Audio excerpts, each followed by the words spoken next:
Am I the a-hole for getting my boyfriend expelled? I, 23 female, have been with my boyfriend Chad, 22 male, since I was 15. We were planning on getting engaged next year, and I'm pregnant. But now we're on the edge of a breakup and I'm starting to feel like it's my fault. Fall 2021. I took a world history class and finished it with the highest possible grade. Chad isn't so great with history, so he asked if he could see my final reflection paper to look over my phrasing, double-check his MLA format, etc. I said sure, shared it with him, and didn't think too much about it until I got an email from my old professor. She asked me if I knew Chad. I told her I did, and she explained that he had turned in my paper from last semester.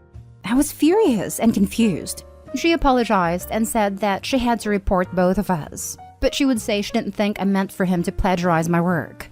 I got called down to the dean's office, and it was explained that if I was found guilty of letting him plagiarize my work, I would be expelled. So this whole semester would be meaningless since finals are in May, and I'd have to pay back my scholarship.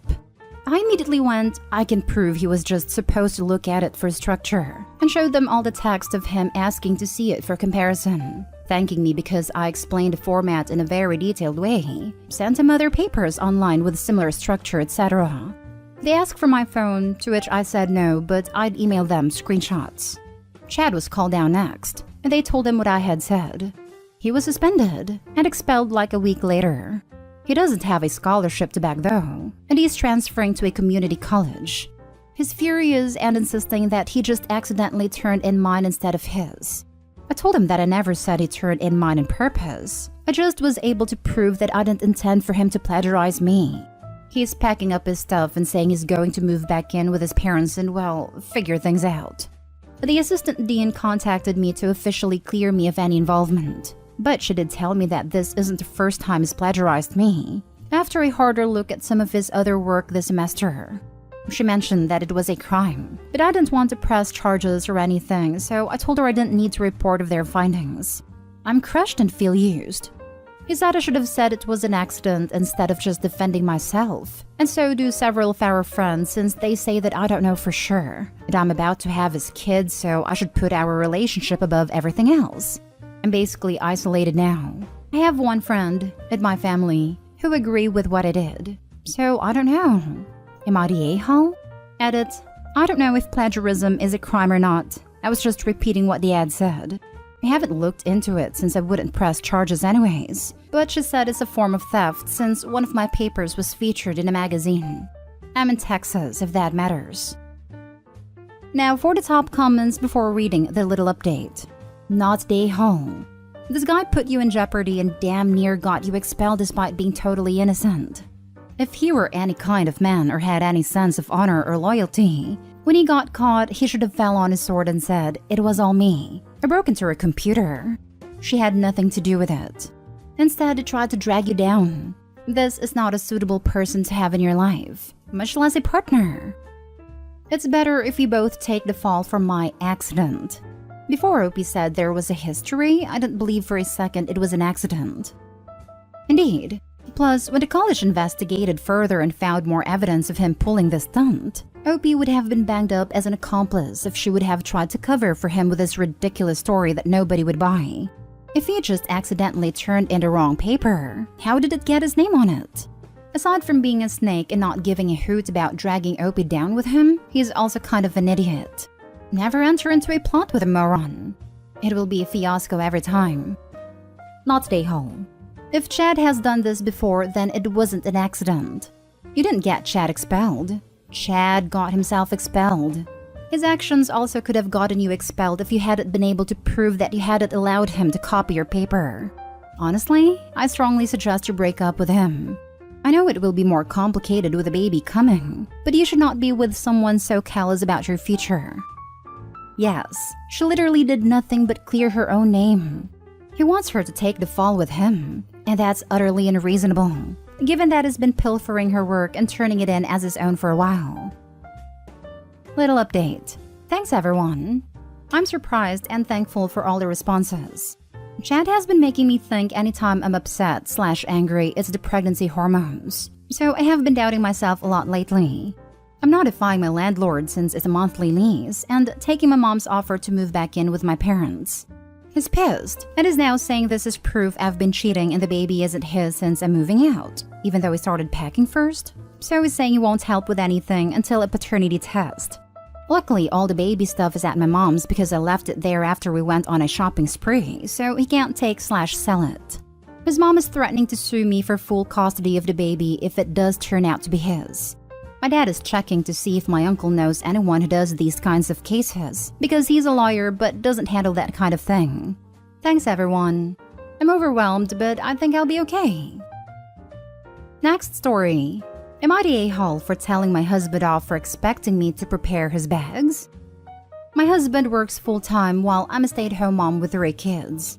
He splits childcare 40-60, but lets me handle all of household chores, from cleaning, cooking, vacuuming to shopping and whatnot, saying it's my duty in replacement of work hours. We were okay with these arrangements, but days ago, his mom invited him to his sister's wedding. She didn't invite me because the wedding is allegedly child-free, but I guessed it was because of a fight we had 4 months ago over what school my eldest should attend. I was hurt since I love sister-in-law, but my husband said his mom is basically paying for the wedding and the list she had for the uninvited is longer than the one she had for the invited. He advised me not to get too worked up over it and just focus on kids while he's gone. The night before his flight, he asked that I put his things together and tossed me a list of what he needed. I gave it back and said I won't do it. He was puzzled, asking why. I told him I was tired and went upstairs to sleep in the bedroom. Moments later, he barged in calling me petty for basically refusing to help him pack just because I wasn't going to. He said, "Your problem is with my mom, not me." I asked him why should I prepare his bags. And he said because he's busy and because I always do it. I said yes, but why should I do it this time? He said because of 4 letters SAHM and it's essentially part of my household chores. I told him off, said I won't do it, end of story, and went back to sleep. He threw a 3-minute fit, then walked out, then came back and turned the light on at 3 a.m. to pack, preventing me from sleeping. I told him this was pathetic. I said he's no match to how petty I am and ignored when I told him to turn the lights off repeatedly. He went to the wedding. Now he's back looking agitated most of the time and keeping on complaining about the stands I took. Am I the a-hole for not preparing the bags? Not the a-hole. Your husband's been treating you like crap for a long time. A stay-at-home mom with 3 kids should not be doing 100% of household chores. And packing up your husband's clothes is not a household chore. That's basic taking care of yourself. He is essentially claiming that he is one of the children and you're his mommy too. Also, not inviting you because the wedding is child-free? You're not a child. He doesn't stand up for you to his family and treats you like a maid. It's not a good look. And couldn't they have hired a babysitter or asked a friend or relative from her side to watch the kids? But the husband didn't care. It should be up to the OP and husband to decide if they can find childcare and make it work. To simply not invite without an explanation is a telltale sign that the child-free zone is not a legit reason to not receive an invite. You are his wife, the mother of his children, not an indentured servant. Y'all need therapy and you need an exit strategy, not a-hole. You sure wouldn't know it from the way he treats her. This is how my ex was. Only, I make more money than you do, so you have to make up the difference, was his position until he made me quit working. Not stay home. In my opinion, he shouldn't have even gone to the wedding. But again, my opinion. Stay-at-home mom doesn't spell out servant. You do household chores. That doesn't include packing for a trip you aren't taking. You aren't his mother, a babysitter, etc. And like I said, he shouldn't be going while you weren't invited, and expecting you to pack for him on top of it. Next story. Am I the a-hole for telling my boyfriend to pay for my mother's surgery costs because he has too much money? I will make it very short. No need for any details because I'm so exhausted. My boyfriend works an excellent job that brings him so much money. He works as a computer engineer, and he has money more than he needs. My mom is having surgery the next month, and it's very important, but neither of us has enough money. I have been dating my boyfriend for a year now, by the way. I told him that he should help mom because he has more money than he needs, but he refused, and he said that he's not going to pay thousands and thousands of his money for mom. I got angry at him and told him that he shouldn't expect me to pay for him then if it happens that he needs surgery one day. He called me immature and I stormed off. I just don't get him. We are partners. Shouldn't he help me through sickness and all that's bad? I would have definitely helped him with money if I were in his shoes in this situation. Am I the a-hole? Now for the top comments. You're the a-hole. Not your money, not your choice. Also, you don't get to decide who has too much money. You can tell him to pay and you're the a-hole. It is entirely up to him whether he wants to do so or not. You're the a-hole. You've been dating less than a year and you expect him to take on a huge financial burden for your family. It doesn't make sense. You are not entitled to his money. I can see her using him as a light bank while demanding she gets the best treatment. What does she even do for him? It's not even listed if she truly loves him, etc. Sheesh. I predict a breakup in the horizon. You're the a-hole. You're the a-hole. He should dump you immediately. His money is not your money. This entitlement test would quickly expand to all your other expenses. Last story. Am I the a-hole for not wanting to share our nanny on vacation and potentially canceling the trip over it? My 33 female husband, 35 male, grew up with younger siblings. However, he also had two older half-brothers, 43 and 46 male, from his dad's first marriage. He wasn't close to them growing up. They didn't even live in the same state. But 43 male recently moved to a nearby area with his family and wants our families to be BFFs. His kids are about the same age as ours, 11, 8, and 3. We do an Airbnb vacation every year with our kids, 12, 8, 6, 2, and our nanny Lauren. Having Lauren there means we can spend more time with the kids one-on-one. They get to do more of what they want to do. There's someone to take the baby back to the house when she gets overstimulated. And yes, occasionally my husband and I can have a dinner out alone. In addition to the 7 of us, my husband's brother, 29 male, usually comes along as well. We don't expect him to babysit, but he's still sort of around for the kids and have another set of hands. This year, 43 male also want to come so our family could bond. But we've had issues at different points during the planning. For example, we were looking at Airbnbs. What we would usually do is a master bedroom, 1 to 2 rooms for the kids, a room for Lauren, and then 29 male on a pull-out couch. Sister-in-law really wanted to put Lauren in with the kids, which I felt like was inappropriate. Second of all, it became clear as we've approached this trip that sister-in-law expects to be able to use Lauren as well. For example, I said on our first morning, husband and I were taking 12, 8, 6-year-old on the sailing activity while 2-year-old stays with Lauren. And she said, great, I think we'll take 11 and 8-year-old into town. Clearly intending to leave her 3-year-old with Lauren. I said, not sure if Lauren will be available to accommodate. And my sister-in-law was like, it's only 2 kids. What's the problem? I went to Lauren and said, what do you want here? And she said she'd be fine with it as long as she was paid 50% more, and also was never solely responsible for more than 4 kids outside a house. In other words, it's fine if they're just hanging around, but she wasn't comfortable keeping 7 kids safe at a beach. She was also open to sharing responsibilities with a second babysitter. Sister-in-law's kids are actually pretty easy, which she knows. I told sister-in-law that and gave her the option of covering the 50% increase or covering another babysitter. Sister-in-law was like, well, we can't afford a babysitter for the entire vacation or to pay Lauren. And I don't understand what the big deal is, considering she'd rarely be alone with all 7 kids anyway. There's 5 other adults.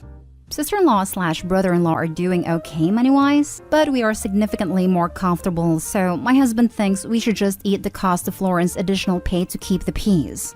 But I'm really irritated by sister-in-law's attitude. I'd honestly want to just cancel the entire trip at this point, even though flights in the house have already been booked. This feels like a sign of things to come. Not today, home. Lauren is already being kind at a 50% upcharge for twice the work. I'm a nanny and I would double my hourly charge in this situation. Your sister-in-law's the a-hole here thinking that Lauren should watch her child for free. But OP, don't cancel the trip. Use your words and send sister-in-law a text. I completely understand that your budget doesn't include a 50% charge from Lauren, so we've let her know that she doesn't need to watch her kids at all. We'll pay her typical rate. We just want to make it very clear that she is being paid to watch our kids. and we absolutely won't put her in an awkward position where she's expected to watch any other kids, even for a few minutes. I want us to just be able to enjoy the trip and wanted to make sure that's all out in the open before we go. I'd give this a 9 out of 10 chance of backfiring. Sister-in-law will lie, say, okay, fine, and when push comes to shove, it'll be the same, I don't get what's wrong. It's only a few kids. She can take care of them, routine. Opie and Lauren will most definitely have to deal with this. Opie, don't cancel the trip. Just do it without sister-in-law. Not stay home. I have a feeling if you do decide to eat the cost and pay Lauren the extra 50% yourself, you might not have a nanny by the end of the trip, because your sister-in-law will be ordering her around or cross a mother boundary. Exactly this. It's one thing to eat the really fair upcharge, but it's sister-in-law's general attitude that gives me pause. I fully expect that if you eat the cost, that sister-in-law will take that to mean that she has full use, read abuse, of your nanny. I would avoid that. Not stay home. You're protecting your relationship with your family babysitter and her requests are totally reasonable. It's not your responsibility to pay for your sister-in-law to have a sitter. I think canceling your whole trip is a bit dramatic. Instead of clarifying to your sister-in-law that Lauren will not be available for her to use if she's unable to compensate her, and you'll be telling Lauren the same thing is totally reasonable. The main issue being if Opie and spouse go out to dinner, there's nothing to stop the in-laws from leaving Lauren with her kids. Exactly. And Lauren might not be in a position where she feels comfortable saying no, either because of power or it's an inappropriate moment.